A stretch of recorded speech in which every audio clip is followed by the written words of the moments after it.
Mungkin bisa dibilang ruang braille ini kan kayak terlupakan gitu ya Mas. Terlupakan, ya. Ya karena pengunjungnya sendiri aja mungkin nggak tahu kalau ada ruang braille di sini gitu. Karena Karena kalau menurut saya ruang braille ini mungkin kalau bahasa Jawanya tuh delik gitu ya. delik, Delik. tersembunyi. Tersembunyi. Jadi kalau teman-teman nggak mencoba explore masuk itu nggak ketemu ruangannya itu sebelah mana gitu. Karena yang nanti yang ketahuan cuma satu, ruang laktasi. Oh iya. Salatiga itu kan terkenal karena memiliki achievement sebagai kota toleransi nomor 1. Yoi. Nah, sepertinya tuh ya mungkin karena saya yang kurang baca ya. Mungkin di Indonesia tuh mungkin kayak belum ada kota dengan pengembangan difabel terbaik. Sepertinya belum ada.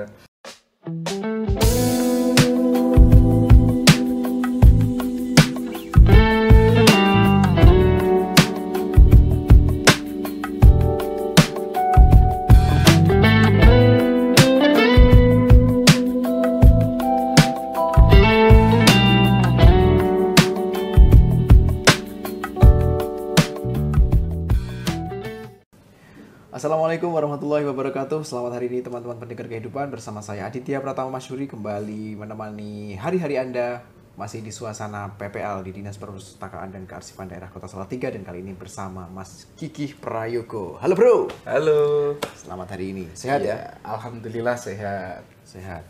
Gimana perasaannya magang bersama kami di sini? Nah, alhamdulillah ya. Ini mungkin sebuah apa ya? Kayak kesempatan spesial gitu ya. Dimana kalau anak-anak magang itu kan biasanya kan satu prodi, beberapa orang Oh gitu iya, ya. ya? Ya kita campuran, Mas. Kita berbeda prodi. Iya. Ada komunikasi penyiaran Islam, ada PMI pengembangan dan masyarakat, ada MD. Orangnya mana? Orangnya nggak tahu tadi kemana. Ya, jadi ini merupakan salah satu hal yang sangat unik di mana ketiga program studi bersatu menjadi satu dan kita mencoba bersinergi bekerja sama untuk membranding ruangan Braille di Dinas Perpustakaan dan Kearsipan Daerah Kota Salatiga ini, Mas ya. Iya. Oke. Harapannya apa, Mas? Bisa magang bersama kami di sini. Harapannya saya sih simple aja. Yang pertama kita mengembangkan sesuatu yang udah ada, dan mungkin bisa dibilang ruang braille ini kan kayak terlupakan gitu ya Mas. Terlupakan, ya. Ya karena pengunjungnya sendiri aja mungkin nggak tahu kalau ada ruang braille di sini gitu. Karena Kalau menurut saya ruang braille ini mungkin kalau bahasa Jawanya tuh delik gitu ya. delik, Delik.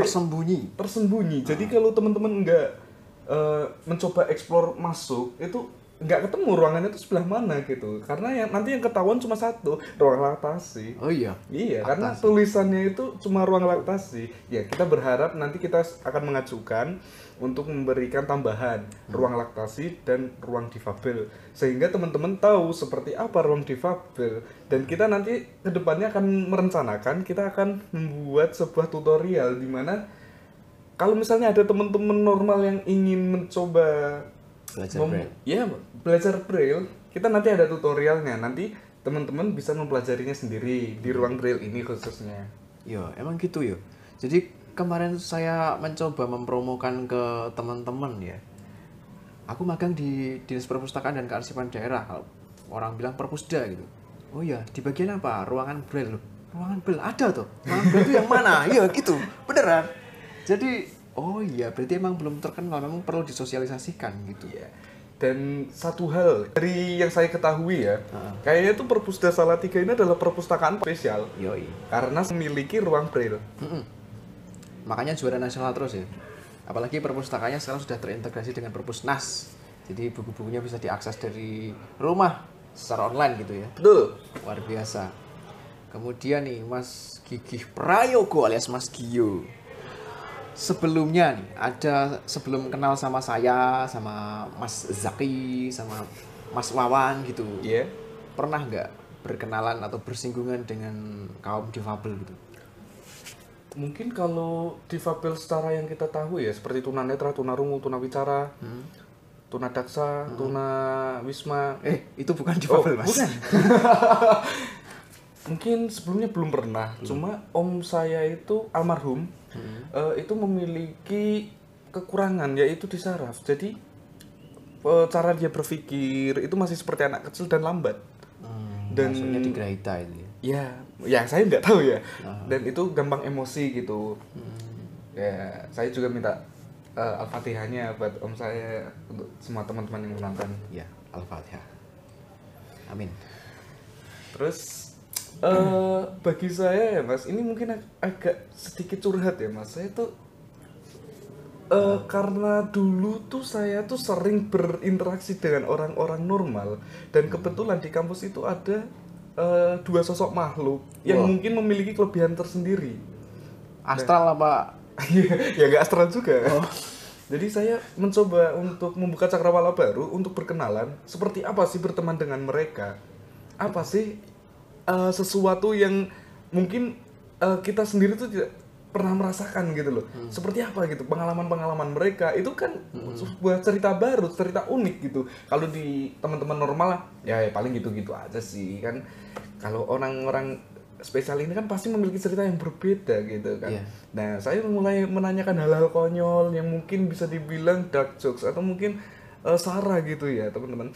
Tapi bagi saya Mas Adi dan Mas Zaki ini enggak. Ini justru sebuah apa ya, hal baru gitu loh. Dan saya suka hal-hal baru gitu. Pertanyaan-pertanyaan dari teman-teman yang non difabel itu memang kadang terdengar aneh bagi saya karena kadang mereka bertanya, "Lah kamu kalau mandi gimana?" Iya.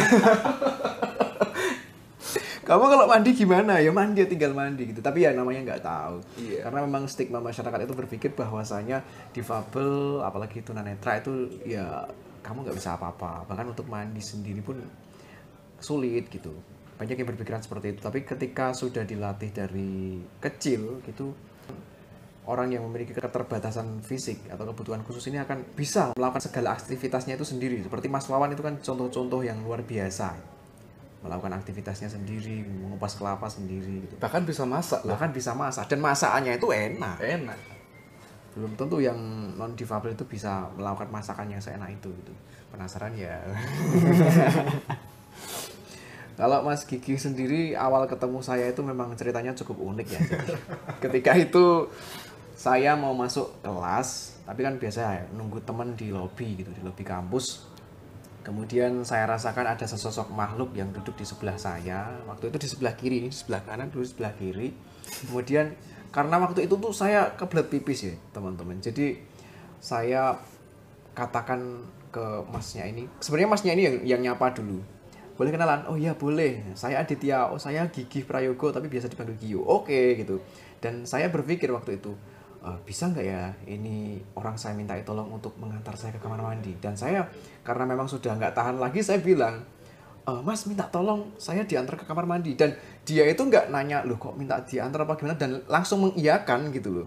Itu gimana Mas kok langsung mengiyakan, nggak penasaran ini kenapa sih kok minta diantar gitu. Yuk, ya gampang aja sih Mas. Kalau misalnya kita kesesat, kita sebagai orang normal ya, kita nggak tahu di mana kamar mandi, pasti kita juga minta tolong kan.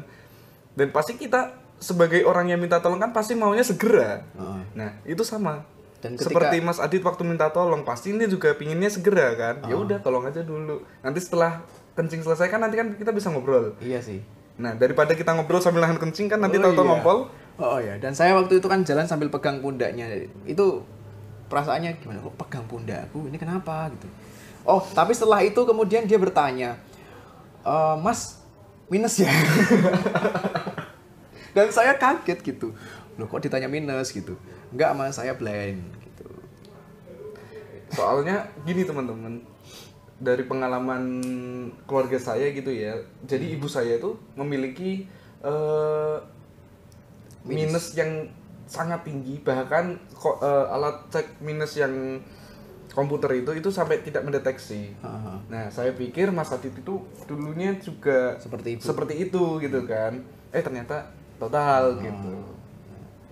Terus kalau kenal sama Mas Zaki itu awalnya dari mana? Mengalir gitu aja Mas? Kalau Mas Zaki itu kenal kan juga waktu sama sampean toh. Oh iya. Waktu sama-sama duduk di lobi, tak samperin. Bedek. Indut. Enggak, bercanda. Sama-sama ya. Iya, sama. Dan kebetulan akhirnya kita ketemu dalam suatu organisasi yang sama, dan sekarang kita bergerak di satu organisasi yang sama. Dan itu nggak nyangka sih saya ketika waktu pertama kali kenalan gitu. Kemudian saya kira hanya sepintas gitu. Waktu itu juga kita tukaran nomor tapi nggak pernah chattingan gitu. Dia hanya tanya lah, gimana kamu main HP, saya jelaskan, kemudian saya masuk kelas, dia masuk kelas, udah nggak pernah chattingan lagi. Ya mungkin saling save nomor cuman nggak pernah chattingan lagi. Tiba-tiba waktu saya daftar di UKM, dia pun daftar di UKM yang sama. Jadi emang jodoh untuk jadi saudara gitu ya. Dan kita sudah nggak terasa sudah 3 tahun, sudah hampir 7 semester kita menjadi saudara ya Mas ya. Ya, alhamdulillah. Ya, semoga terus berlanjut. Semoga terus berlanjut, bisa saling mengisi dan membantu gitu Mas.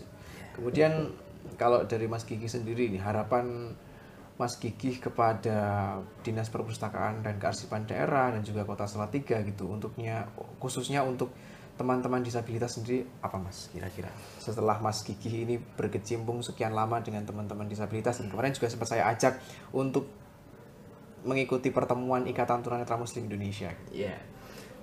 Mungkin ini apa yang saya harapkan ya. Kita juga nggak tahu kedepannya seperti apa. Cuma mungkin kita sedikit banyak berusaha untuk mencoba mewujudkan itu. Salatiga itu kan terkenal karena memiliki achievement sebagai kota toleransi nomor 1. Yoi.